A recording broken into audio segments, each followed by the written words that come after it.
प्रकृति एक ऐसी चीज है जो जीवन हमारा पूर्ण रूप से परिवर्तित कर सकती है। 25 साल पहले कभी मैं डिप्रेशन में था, सीवियर डिप्रेशन में था, और वो डिप्रेशन की सीमा ऐसी थी कि वो जीवन का शायद अंतिम मोड़ में अपने आप को पा रहा था। वहाँ से आज मैं जिस मोड़ पे हूँ, आप लोगों के सामने खड़ा हूँ, ये सिर्फ और सिर्फ प्रकृति की देन और आपका विश्वास ईश्वर के प्रति की वजह से है।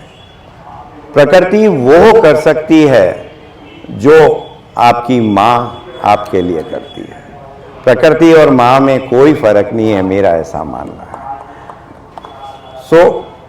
ये वैसे जो सम्मान मुझे यहाँ दिया है, मैं उसके लायक तो नहीं हूँ। छोटे से रूप में एक बागवानी अपने घर में करता हूँ और मुझे बहुत अच्छा लगता है जब कोई मुझे बागवान कहता है, क्योंकि ये जोड़ता है मिट्टी से, फूलों से, प्रकृति से।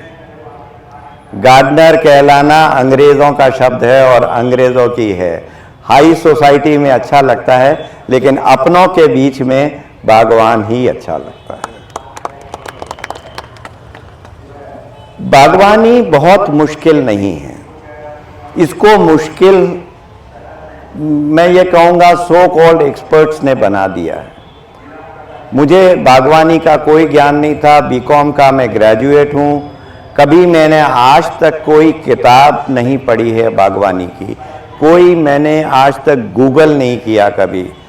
लेकिन जब प्रकृति को आपने अपना लिया, अपने दिल में उतार लिया, तो प्रकृति ने मुझे अपने गोद में समा लिया। और सारी जो भी मेरी आज जो जितना भी मैं जानता हूँ, वो सिर्फ इसी वजह से जानता हूँ कि खुद समर्पित हूँ प्रकृति के लिए।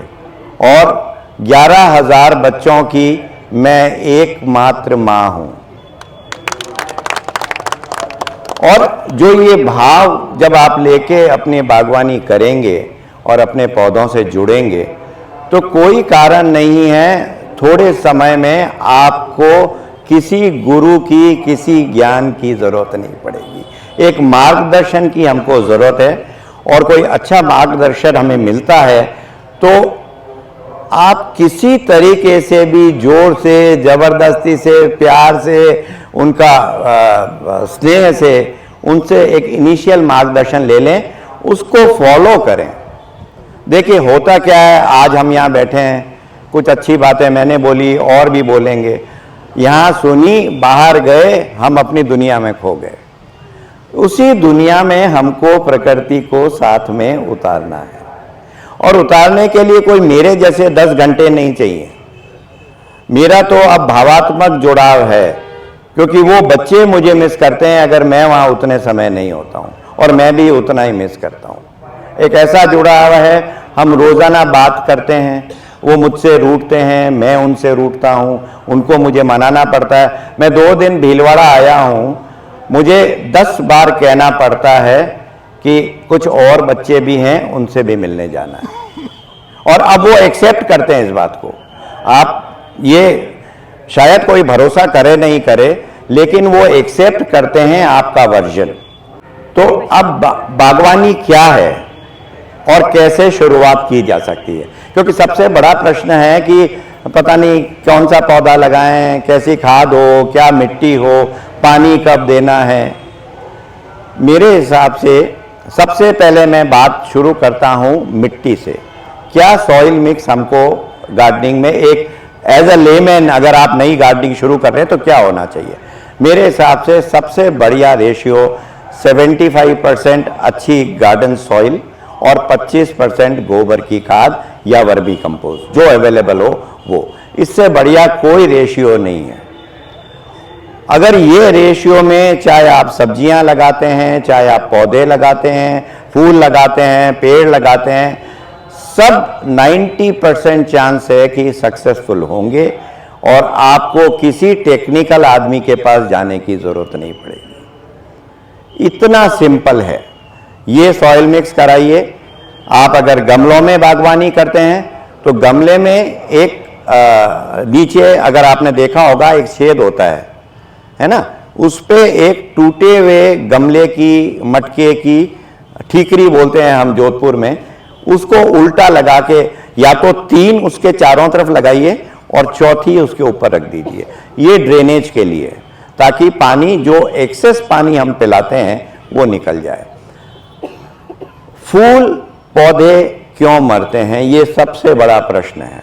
आप नर्सरी जाते हैं, पौधे खरीद के लाते हैं और थोड़े दिन बाद आप देखते हैं कि 2 खराब हो गए, 3 खराब हो गए। और जब खराब होते हैं तो जो घर में जिनको गार्डनिंग का शौक नहीं है वो तीसरी चौथी बार में ये बोल देते हैं, भाई अब शौक पूरा हो गया ना, कर लिए 5000 पूरे, अब बस। लेकिन इसका मैं आपको बहुत सरल तरीका और सुलभ तरीका बताता हूं। अपने 85-90% प्लांट्स को नहीं खराब होने का या मरने देने का। 100% गारंटी प्रकृति है, हम इंसान भी, हमारा भी एक जीवन है, सबको जाना है, इनको भी जाना है। तो पौधे मरने का सबसे बड़ा कारण है वाटरिंग। 2 कारण होते हैं, एक ओवर वाटरिंग और जो सबसे बड़ा कारण है वो है वाटर लॉगिंग, मतलब पानी का भरा रह जाना गमले में। हम पानी ज्यादा दे देते हैं, गर्मी होती है कि भाई बहुत गर्मी है, 45 डिग्री है, एक बार दिया, दूसरी बार दे दिया, उससे पौधे को नुकसान नहीं होगा। पौधे को नुकसान जब होगा जब वो पानी उस गमले में भरा रह जाएगा, और अगर 48 घंटे वो भरा रह गया तो आप समझिए कि आपने स्वयं ने पौधे को 80% मार दिया है। और वही अगर आप शाम को आके आपने रियलाइज कर लिया, आलस नहीं किया, आपने निकाल दिया, तो वो पौधा नहीं जाएगा। तो सबसे बड़ा कारण पौधे के मरने का वाटर लॉगिंग है। इस पे ध्यान दें। कितनी भी इमरजेंसी हो, आप एक पौधे को मार रहे हैं अगर उसको तुरंत उसको ध्यान नहीं दे रहे हैं, और पौधा जब एक जाता है तो दिल को बहुत दुख होता है, बहुत दुख होता है। आप बच्चे इसकी तरह जुड़ जाते हैं। तो सबसे बड़ा कारण मैंने आपको बता दिया। मैंने ऑल इंडिया गार्डनिंग वेबिनार्स किए थे 2 साल तक, और पूरे हिंदुस्तान से लोग जुड़ते थे। तो जब मैंने उनको कहा कि हम पानी के बारे में बात करेंगे, तो बोले सर ये कोई टॉपिक हुआ क्या है, तो पाइप लिया पानी पिला दिया, ये तो कोई भी कर सकता है। तो मैंने कहा जिनको इंटरेस्ट हो वो ज्वाइन करे। और जब ज्वाइन किया और विस्तृत में जब ये बताया, और उसके 1 साल बाद जब उनसे परिणाम जाने, तो बोले सर हम तो, हमारी जो पौधे, अब हम नए पौधे लाते हैं, पुराने में से कोई 1 या 2 कभी खराब होता है तो होता है। तो ये सबसे बहुत जरूरी है आपको बताना। अब आती है खाद क्या देनी है। देखिए मेरे हिसाब से जिन्होंने भी गोकुल जो गार्डन जोधपुर में बना है उसको देखा हो, तो 90-95% सिर्फ गोबर की खाद और वर्मी कंपोस्ट जो अवेलेबल होती है मैं यूज करता हूं। उसका यूज भी मैं काफी करता हूं। और एज ए लेमैन, जैसे आप गार्डनिंग करना चाहते हैं तो अब आप जानना चाहते हैं कि भाई कब खाद देनी चाहिए। मेरे हिसाब से जो मैं फॉलो करता आया हूं शुरू से, फरवरी, जुलाई और अक्टूबर, 3 बार अगर आप साल में खाद देते हैं तो आपको और खाद देने की जरूरत नहीं है। अब इसके बाद अगर जैसे ये फ्लावर्स लगाए हैं, तो जब फ्लावर्स की जो सीजन आती है, जब फ्लावर लगाते हैं उस समय एक बार खाद जरूर दे दीजिए, उससे फ्लावरिंग ग्रोथ बढ़ जाएगी। इसके अलावा 2 चीज और जो मैं यूज करता हूं, वो एक तो एनपीके है 19-19-19।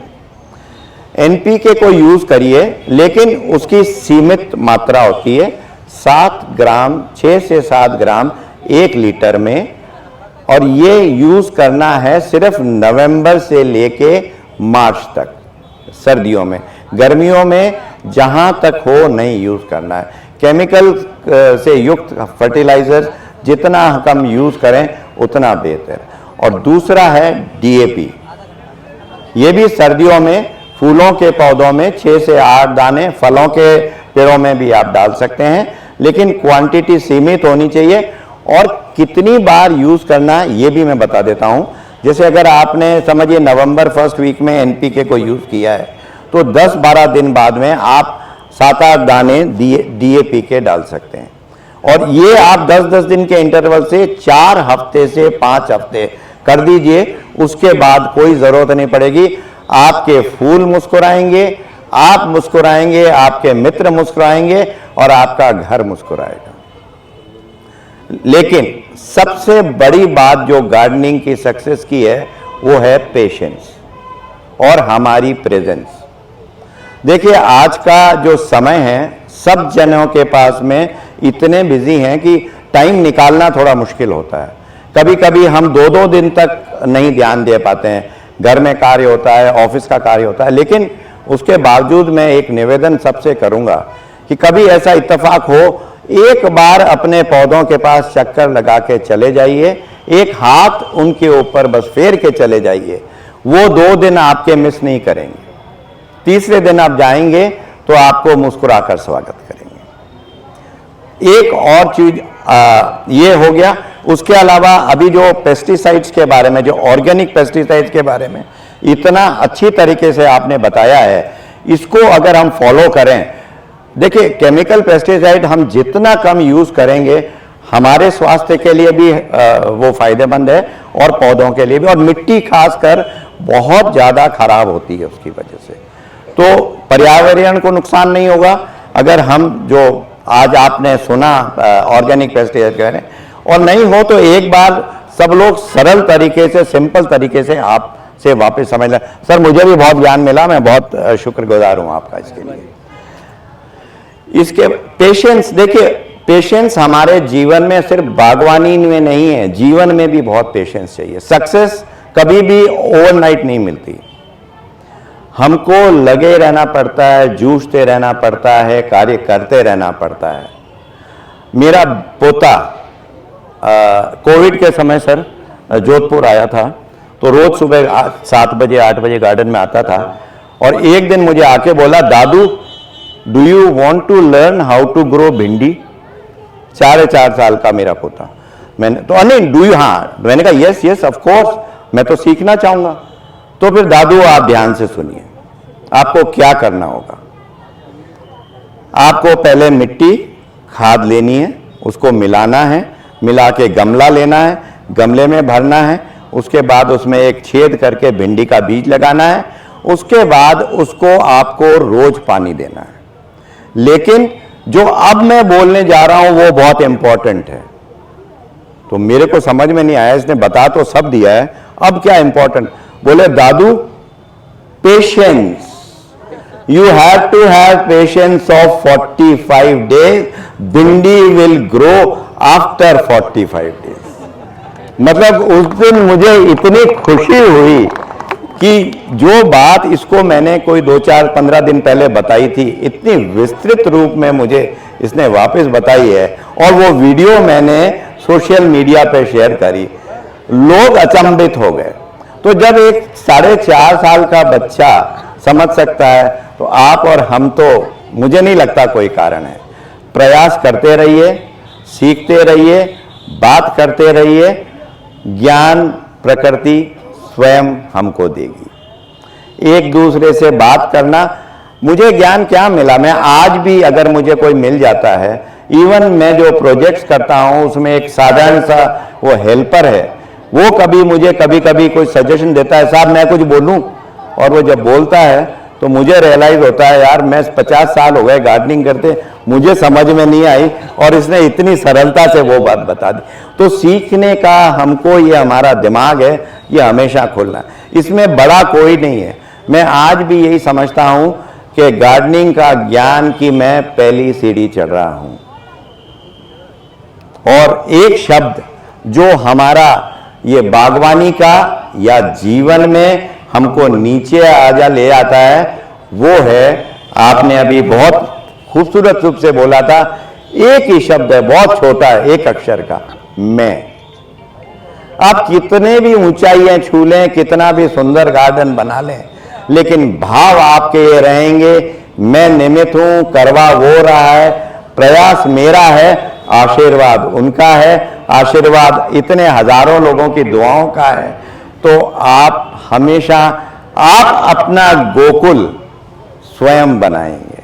गोकुल बनाना मुश्किल नहीं है, और गोकुल जब बनता है तो वो भाव आ जाते हैं कि वो भी शाम को गोपियों के साथ रास करने विचरण कर रहे हैं। ये भाव गोकुल में बहुत, मेरे अलावा मेरे को तो आता ही है, बहुत लोग जो आते हैं वो ये कह के जाते हैं साहब यहाँ ईश्वर की अनुभूति होती है।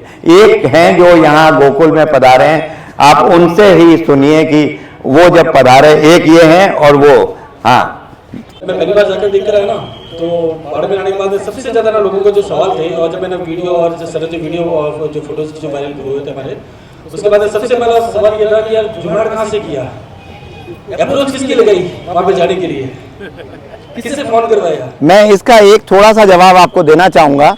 देखिए, ना तो किसी अप्रोच की ज़रूरत है, ना किसी की फ़ोन की ज़रूरत है। जो भी आना चाहें मेरे से सिर्फ एक बार फ़ोन से बात कर लें, मैं वहाँ हूँ। आपको मेरे नहीं होने से शायद कुछ वो दिक्कत आए, इसलिए फ़ोन कर लें। गोकुल मेरा नहीं है, गोकुल आप सभी का है, सभी प्रकृति प्रेमियों का है, और आप लोगों के लिए उसकी सेवा निमित्त बन के कर रहा हूँ, ताकि आप जैसे लोगों को प्रकृति से जोड़ सकूं। और आज कोठारी साहब से जो मुझे वचन सुनने को मिले, मैं समझता हूं कि भीलवाड़ा की यात्रा मेरी सफल हो गई। और मैं ये चाहूँगा कि साहब ऐसे नेक और सज्जन विधायक जी हमारे हैं जिनके भाव इतने खूबसूरत हैं, तो मैं ये पक्का मानता हूं कि अगले 5 वर्षों में भीलवाड़ा नई ऊंचाइयां छूने वाला है।